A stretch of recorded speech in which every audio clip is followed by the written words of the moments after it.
Bonjour à tous, j'espère que vous allez excellemment bien et ce soir on se retrouve pour faire le débrief de cette 4e journée des Jeux Olympiques d'hiver. On va revenir sur le premier titre de l'équipe de France du côté du biathlon, on parlera de la grosse déception du côté du sprint en ski de fond, que ça soit du côté des filles et du côté des garçons, il y a un peu tout s'est mal passé du côté du ski de fond. On parlera du patinage artistique, on reviendra également sur le curling, parce qu'il y avait la finale du tournoi du double mixte, et puis on regardera le programme de demain, notamment du côté du bleu.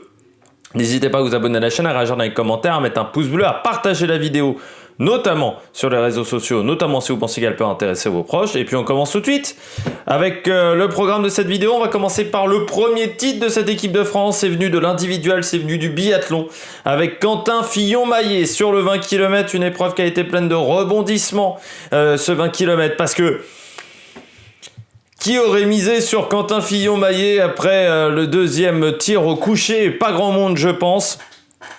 Les conditions de neige ont fait que cette course a été très difficile. Il y a eu beaucoup d'erreurs sur cette épreuve. Très peu de concurrents, en fait, ont fait zéro faute. Il y a notamment Smolski, le Bélarus, mais très peu de concurrents ont fait zéro faute. Et Quentin Fillon-Maillet, qui malgré 2 fautes est champion olympique. Alors, je ne sais pas si certains ont ça dans leur mémoire, mais me semble-t-il que quand Martin Fourcade avait remporté l'individuel, il avait déjà fait un 18 sur 20. Mais c'est peut-être une erreur de ma part, mais je crois que c'était un 18 sur 20 ce jour-là également. Mais Quentin Fillon-Maillet, qui a été sur les skis juste intouchable, parce que à erreur équivalente, il colle quand même 30 secondes à Johannes Beu. Et puis ça s'est joué à pas grand-chose, parce que si Tsekov il fait pas cette erreur sur le dernier tir, les champions olympiques, Tsekov. Mais il lâche cette dernière balle. Et puis pareil pour Tarjei-Bø, il lâche cette dernière balle, mais Tarjei-Bø n'aurait même pas été champion olympique parce qu'il finit à 1,30 de Quentin Fillon-Maillet, mais il ne monte pas sur le podium en ratant cette dernière balle. Mais voilà, quand vous regardez, au final dans le top 10, il n'y en a qu'un seul qui a 0 faute. Et Loginov a 3 fautes, il est quand même 10e. Pour vous dire le temps de ski de Loginov aujourd'hui. Non, ça a été une course de dingue. Donc belle victoire de Quentin Fillon-Maillet. C'est une belle récompense parce que Quentin Fillon-Maillet, bon, il a eu des jeux compliqués il y a 4 ans, mais c'est quand même le leader désormais de cette équipe de France. Et il lui manquait que ça. Il lui manquait que le titre olympique aujourd'hui à son palmarès. Il a gagné des globes. Alors, il lui manque aussi le gros globe, mais ça semble bien embarqué cette année. Il lui manquait que ça. Et puis, c'est la suite de cet enchaînement de générations en équipe de France depuis les garçons, on va dire, depuis Raphaël Poiré. Donc, ça fait depuis quand même 20 ans qu'on arrive à sortir 3-4 générations d'affilée de concurrents performants, ce qui est quand même assez fort de la part de l'équipe de France du biathlon. Je rappelle que c'est un sport où il doit y avoir, je crois, 750 000 licenciés en France en biathlon, et on arrive à sortir toujours autant de talents. Enfin, c'est assez formidable. Il y a eu la génération Vincent Jay, la génération des Alexis Boeuf, la génération Simon Fourcade également, ensuite Martin Fourcade. Enfin voilà, on a eu un enchaînement de générations. Maintenant Quentin Fillon-Maillet, vous avez Emilien Jacquelin, le petit Perrault également, le petit Eric Perrault qui commence à être pas mal. Enfin voilà, on arrive à trouver toujours des talents. Ça c'est très fort. C'est très fort. Et puis, c'est pas toujours facile d'assumer ce statut de leader quand en plus vous avez Björn Dahlön qui a conçu cette piste, qui dit elle est conçue pour un gars comme Quentin Fillon-Maillet. Ça met une petite pression derrière. Et puis l'individuel, c'est quand même pas forcément la course où il a été le plus performant. Quentin Fillon-Maillet cette année, il a été impressionnant sur la poursuite notamment, mais sur l'individuel, peut-être un peu moins. Et là, il a été fort. Il a été fort aussi pour rester dans sa course parce que quand il ressort du pas de tir après 2 erreurs, après son 3e tir, faut être solide quand même dans la tête pour rester dedans. Et ça montre une belle force de caractère aussi de la part de Quentin Fillon-Maillet. Très belle course de la part du Français. 2e, Anton Smolski, 0 faute. Après, il a joué sa chance crânement, Smolski, ce que n'a pas réussi à faire notamment Simon Eder ou également le Suisse Benjamin Weger, qui ont fait des erreurs en fin de course. Lui, il s'est dit, je skie à mon rythme, un peu comme ce qu'a fait également Tsekov. C'est dommage qu'il rate la dernière balle, mais ils se sont dit, on skie à notre rythme. L'objectif aujourd'hui, c'est 20 sur 20. Et après, on verra dans le dernier tour. Et Smolski, il a fait ça. Alors, il sort avec 2 secondes d'avance sur le pas de tir, sur Quentin Fillon-Maillet. Mais après, c'était compliqué. Puis, troisième, Johannes Beu. Va falloir quand même vérifier un truc. J'ai l'impression quand même que les Norvégiens, les jambes sont pas folles. Que ça soit au biathlon, mais également au ski de fond. Parce que certes, on reviendra sur le ski de fond, Klebe est champion olympique. Mais la marche qu'il mettait aux autres au Tour de ski il y a un mois et là la course qu'il a eue dans ces Jeux Olympiques, c'était pas le même Klebe, très clairement. Tsekov 4ème, Scott Go, donc on avait vu également en Coupe du Monde, qui avait failli prendre le petit globe de la spécialité 5ème. Bénédicte Doll, Roman Rees 6 et 7. Tarier-Beu, qui pourtant avec une seule erreur, Tarier-Beu finit à 1,29 de tout le monde. Collé sur les skis pendant toute la journée. Pour vous dire, Fabien Claude, deuxième belle performance française qui finit 9ème, avec 2 erreurs. Fabien Claude finit à 10 secondes de Tarier-Beu. Donc il y a vraiment eu une panne de jambes pour Tarier-Beu assez forte. Loginov 10ème du côté des Russes. Et puis les Suédois, c'est toujours pas fou avec Ponsi Luoma seulement 12ème. Lagrid aussi 15ème, Christiansen 13. Et puis Simon Détieux 17ème. C'est dommage son début de course à Simon parce qu'ensuite il fait 10 sur 10. Mais le début de course l'a complètement planté. Et avec 3 erreurs, il était dans les temps de ski. Il était dans des très bons temps de ski quand même. Émilien Jacquelin lui finit très très loin. Je ne le vois même pas, Émilien Jacquelin. Dans mon petit classement, il finit 72e. Il s'est complètement raté. Après son premier tir debout, il fait 3 erreurs. Ensuite, il a complètement lâché la course. Et il finit avec 7 fautes à 7,44. C'est une déception quand même, Émilien Jacquelin. Ça fait quand même beaucoup de tirs ratés entre le debout du relais mixte et le debout ici. Ça fait beaucoup quand même. Il va falloir se remettre la tête à l'endroit. Pareil pour Florent Claude, le Belge qui finit 75e avec 5 fautes. Eric Lesser aussi, 5 fautes aujourd'hui pour l'Allemand, qui misait énormément sur cette course. Eric Lesser, c'est raté. Et puis les Italiens, c'est pas la fête non plus. Alors Didier Bionas finit 48e. Et puis notre ami Lucas Hofer, seulement 27e, malgré seulement 2 fautes. Avec 2 fautes, il se prend 4 minutes. 4 minutes dans la tête quand même, Lucas Hofer. Il n'y a pas de jambes cette année pour lui. Et puis Samuelsson, 3 erreurs qui le met 30e. Donc voilà, vous voyez, du côté des Suédois, c'est toujours pas la folie dans ces épreuves. Mais voilà, beau titre de Quentin Fillon-Maillet. Et c'est un bon champion olympique. C'est un beau champion olympique. On continue avec la deuxième médaille française, c'est du côté du Big Air, avec la médaille d'argent de Tesle 2. Ça s'est pas joué à grand chose face à Egen Gou. Vraiment, ça s'est joué à rien face à Hélène Gou pour Tesle 2. Ça joue à 7 dixièmes de points. Voilà. Donc vraiment rien. Ça a été une finale très serrée. Il y avait un beau niveau sur cette finale du Big Air. Et Hélène Gou qui a plaqué également un magnifique run à domicile devant Tesle de la française, qui peut être fière vraiment de sa performance quand même, parce qu'au départ elle était un peu triste. Mais elle peut être vraiment fière parce qu'elle a tout donné et il n'y a pas de déception. Vraiment, elle est tombée sur une concurrente qui était meilleure qu'elle. Et puis Mathilde Grémaud qui finit 3ème, la Suissesse. Et la surprise, c'est de ne voir aucune américaine sur le podium sur une discipline of freestyle. C'est quand même la grosse surprise du chef. Et puis on rappelle qu'elle avait déjà fini deuxième des qualifications, Tess le 2. Hélène Gu avait été un peu plus loin dans ses qualifications, mais la chinoise a bien caché son jeu, et c'est souvent le cas. Je me souviens de Marie Martineau par exemple, qui avait pas sorti le même run en qualification qu'en épreuve finale. À l'époque, lors des jeux, c'était Pyeongchang je crois, elle avait sorti un autre run pour surprendre tout le monde, et ça marche plutôt pas mal ce genre de choses. Et puis elle va apprendre beaucoup de cette deuxième place qui est peut-être au début une déception, mais ensuite une satisfaction. Tesle 2. Et puis maintenant, on va être beaucoup plus libéré aussi pour le slopestyle. On continue avec le Super G masculin. On savait qu'il y avait peu de chances de médailles sur le Super G masculin. C'est un peu la discipline où on est le plus faible, je dirais, en France. Deuxième titre olympique pour Mathias Meyer, sacrée performance, surtout qu'il a eu un départ compliqué aujourd'hui Mathias Meyer, ça aurait pu s'arrêter au bout de 20 mètres de course. Devant Ryan Cochrane, Siegel qui termine à seulement 4 centièmes. Ça a été une course, et puis à Kiel 2, troisième.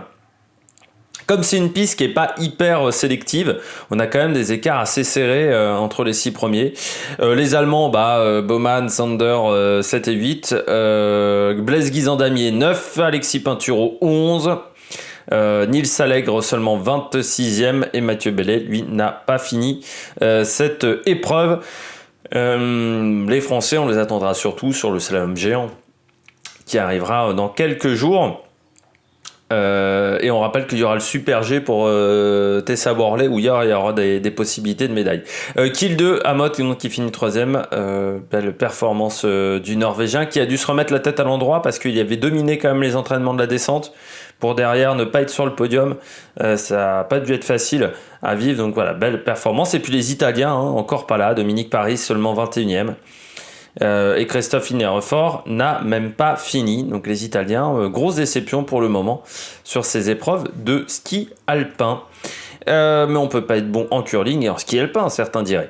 Il y avait également du patinage artistique avec le programme court du côté des Français, ça s'est plutôt bien passé, surtout pour Kevin Emos qui fait un 93 points, son record de la saison, et qui finit 10e. Belle performance. Alors je critique souvent la Fédération des sports de glace qui met beaucoup d'argent sur le patinage artistique, je critique assez souvent le patinage artistique français, mais même si vous n'avez pas la possibilité d'être champion olympique, et je l'avais dit il y a 6 mois, l'objectif quand même est de sortir ses meilleurs scores, ses meilleurs chronos, son meilleur score, et d'être au top de sa performance. Et là, c'est ce qu'a réalisé Kevin Emos, donc belle perf. Adam Siao Imfa lui finit 14e avec une chute dans son programme court, mais il a quand même pas eu une semaine facile jusqu'à maintenant avec la Covid notamment, où il a été cas positif, donc il y a un moment il est à l'isolement, c'était un peu le bordel. Parmi les concurrents, on peut voir Nathan Chen, donc devant avec 113,97, devant Yuma Kagiyama et Shoma Uno. La surprise, l'énorme surprise, c'est la déception Yuzuru Hanyu, seulement 8e, et également Semenko 7e, le russe, mais Hanyu qui s'est complètement raté dans ce programme court, et ça va être très compliqué pour lui pour aller chercher le programme libre. C'est un peu l'inverse d'il y a 4 ans. Il y a 4 ans, Nathan Chen s'était raté sur ton programme court et Hanyu avait fait un excellent programme court. Il avait quasiment gagné la compétition grâce à son programme court. Et Nathan Chen avait dû cravacher sur le libre, et malgré le fait qu'il avait enchaîné les quadruples, je crois qu'il en avait fait 5 ou 6 dans son programme libre, ça n'avait pas suffi. Et ben là, c'est l'inverse pour Hanyu. Et Hanyu, le programme libre, il a du mal quand même à enquiller les points. Et 5 points d'avance pour Nathan Chen sur Kagiyama. Il a 8 points d'avance sur le podium. Enfin, même plus de 8 points d'avance. Il a 13 points sur le 4e. C'est pas mal. On peut noter la belle performance du Géorgien Kitelashvili qui finit 5e. Et puis peut-être la déception quand même, notamment de Michal Brezina, seulement 25e, le Tchèque. Enfin voilà, ça a été un programme pas simple et belle performance des Français, parce que notre Français est seulement 3e européen, Kevin Emos. Donc belle perf, quand on sait le niveau international qui est bien supérieur au niveau européen. On va parler maintenant de la déception du jour pour les Français. La déception avec le ski de fond, je vous en avais parlé, j'étais assez déçu, pour pas vous mentir, parce que je vous l'ai vendu depuis très longtemps, le ski de fond, et puis pas de médaille en individuel. Il faudra vraiment se refaire la cerise par équipe, mais là c'est une contre-performance aujourd'hui, déjà chez les femmes. Pour moi, vraiment Léna Quintin est un peu passée à côté. Elle devait normalement se qualifier, mais il y a eu des grosses surprises quand même dans ces qualifications, parce qu'on a eu quand même une Lampic qui est passée ric-rac 26e. Alors Léna Quintin passe pour rien à la trappe pour 6 centièmes, mais bon, normalement elle aurait dû être un peu plus devant, donc c'est déjà une contre-performance, je trouve, pour elle dans ces qualifications. Alors on rappelle qu'en finale Hop, c'est Jonas Sundling qui s'est imposé devant Maya Dahlqvist et Jessica Diggins. Sundling qui a été intouchable pendant tout ce tournoi de sprint. Jessie Diggins, voilà, quel palmarès quand même pour l'américaine. J'espère qu'il y aura d'autres américaines qui suivront derrière. Il y a eu quand même des surprises en demi-finale, pas que pour les garçons, des mauvaises surprises également pour les filles. Je ne sais pas si ça va s'afficher. Avec notamment l'élimination, c'était de Lampic en demi-finale, de Rosie Brennan également, mais surtout en quart, où il y a eu l'élimination, ce qui m'a vraiment réellement surpris, de Julia Kern, qui pourtant, je pensais qu'elle pourrait y aller en demi-finale, et de Mirvold, la norvégienne. Là aussi, j'étais assez surpris de ces deux éliminations, comme Greta Laurent aussi. Il y a beaucoup de personnes qui sont passées à la trappe. Bon, du côté du ski de fond masculin, c'est la grosse déception. Déjà l'élimination sur chute de Renaud Jay. Une chute un peu bête en plus. Enfin voilà, c'est les genres de chute qu'on n'aime pas voir. Et puis l'élimination de Richard Jouve et Lucas Chanava qui sont quand même tombés ensemble dans la même demi-finale, mais surtout dans une très grosse demi-finale parce que vous avez Pellegrino et Klebe qui font 1 et 2 pour le titre olympique. On se consolera, on va dire, de cette manière, mais je pense que on n'a pas très bien couru cette demi-finale. Très clairement. Je pense qu'on aurait peut-être dû courir plus en équipe entre Chanava et Jouve. Enfin... Je pense que Chanava aurait dû faire un tempo parce que vu le temps qu'il avait fait en qualification, il avait peut-être 1 seconde ou 2 secondes de marche sur tout le monde. Je pense que Klebo en plus n'était pas impérial aujourd'hui, vraiment. Donc c'est là où c'est frustrant. C'est vraiment une des éliminations qui sont frustrantes. Et dans l'autre demi-finale, il y a eu 4 en plus qui sont passés. Voilà, il aurait fallu courir peut-être un peu mieux. Et donc en finale, titre pour Klebo devant Pellegrino et Terrantev dans cette finale. Klebo qui s'impose, mais alors vraiment avec pas grand-chose sur Pellegrino. Et Pellegrino qui refait encore une médaille. Quel filou cet Italien, mais vraiment Klebo, il n'avait pas de très grandes jambes. Donc il y a vraiment de la place, et donc il y a de la place encore une fois sur le sprint par équipe. Et maintenant je ne m'avance plus vu comment je me suis fait avoir là. J'étais déçu. On continue avec les autres résultats de la journée. Là, oui, ça me mettait les médailles. Hop, les autres résultats de la journée. Il y avait notamment le slalom géant parallèle du côté des filles et des garçons. Le slalom géant parallèle, eh bien, chez les femmes, c'est Petra Vlhova c'est Esther Ledecká, qui s'est imposée, la Tchèque, qui, je rappelle, domine la discipline, même si elle ne vient plus tout le temps, devant Daniela Lubin qui a tout tenté, mais qui a trop forcé un moment. Et puis Gloria Kotnik qui s'impose. Ça n'a pas été une compétition hyper passionnante. On a senti assez vite que Esther Ledecká était au-dessus chez les filles. Chez les garçons, il y a eu un peu plus de bagarres. Avec le titre pour Benjamin Karl devant Tim Masnak et Vigvild, le russe qui prend la 3e place. C'est vrai que je trouve que chez les filles, on a vu qu'il y avait vraiment des grosses différences de niveau. On continue également avec les différentes épreuves qui ont émaillé cette journée. On passe au patinage de vitesse. Il y avait le 1500 mètres masculin.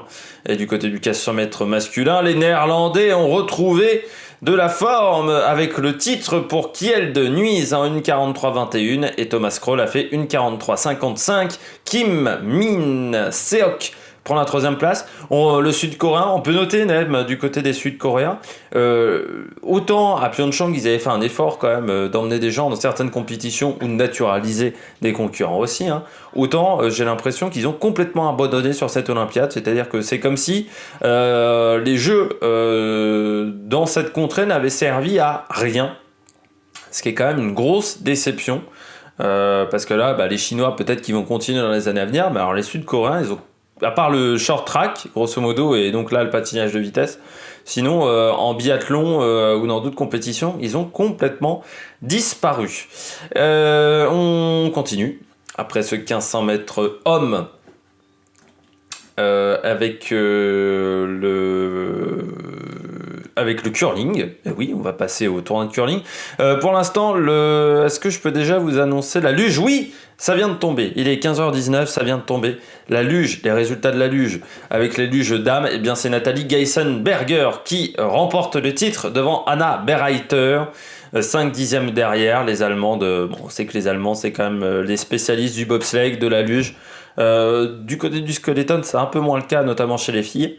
Troisième, Tatiana Ivanova, la russe, qui s'impose devant Madeleine Hegel, qui s'est un peu ratée dans la troisième manche, et ce qui a fait la différence, on va dire, entre les deux,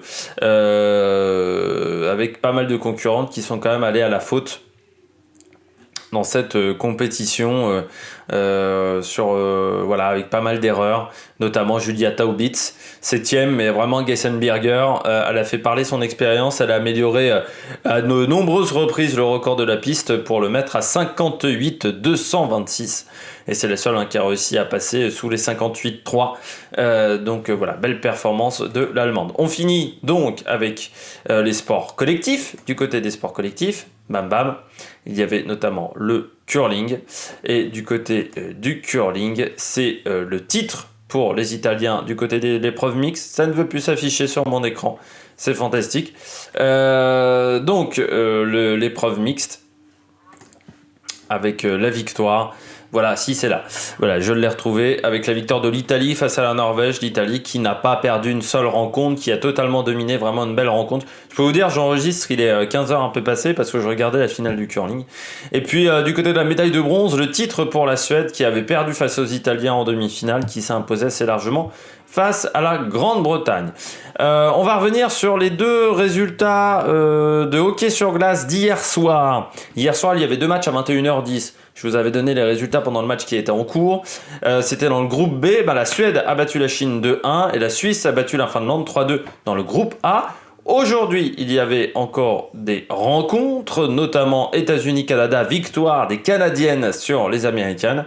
Et puis le Japon s'est imposé face à la République tchèque. En ce moment, deux matchs qui sont en cours. La Finlande mène 4-0 face à la Russie dans le groupe A.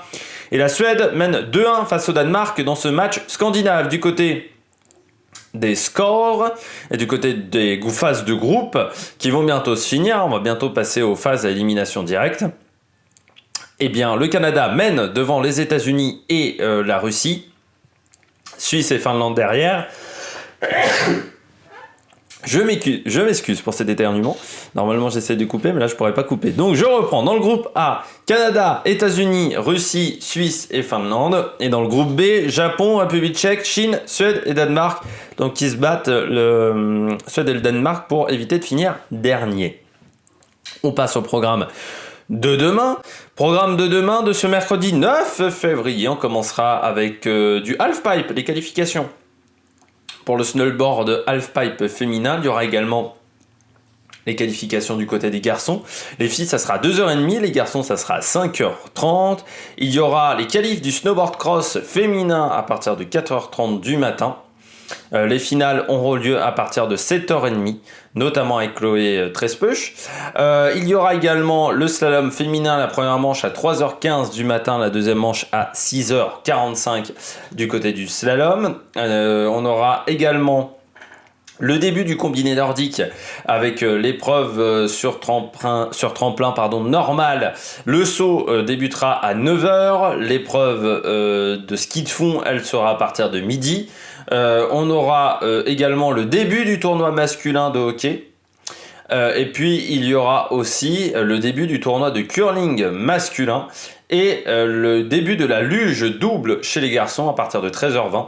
Et il y aura le short track avec le 1500 mètres hommes, le 1000 mètres femmes et le relais sur 3000 mètres. Ça sera à partir de midi. Le short track du côté des Français qui seront sur les terrains demain. On commencera à partir de 3h15 avec Nastasia Noens, ça sera du côté du slalom, elle sera en première manche. Il y aura également les qualifications du snowboard cross à partir de 4h du matin pour Chloé Trespeuch, Manon Petit-Lenoir, Alexa Kerel et la médaillée olympique des derniers Jeux, Julia Pereira de Souza, qui je rappelle avait été médaillée olympique à 16 ans ou 17 ans, je crois que c'était 16 ans et demi. Elle était plus jeune que Perrine Lafont. Vous aurez également le halfpipe homme avec Liam Turki à partir de 5h30 du matin pour les qualifications. Le combiné nordique nordique avec Laurent Müllenthaler, Antoine Gérard, Mathéo Beau et Gaël Blondeau, ça sera à 9h. Et puis il y aura le short track à partir de midi avec les quarts de finale du 1500 mètres pour Sébastien Lepape et Quentin Fercoq. Et les séries du 1000 mètres à partir de 12h44 pour Gwendoline Daudet et Tiffany Huot-Marchand. Le short track qui devra se remettre la tête à l'endroit parce que pour le moment ça n'a pas été la folie du côté du short track. J'espère que vous avez aimé cette vidéo, n'hésitez pas à vous abonner à la chaîne, à réagir dans les commentaires, à mettre un pouce bleu. Il va y avoir du cyclisme également sur la chaîne là dans les heures à venir après cette vidéo. Et puis nous on se retrouve pour de nouvelles aventures sur l'Amérique Production. Allez, ciao ciao.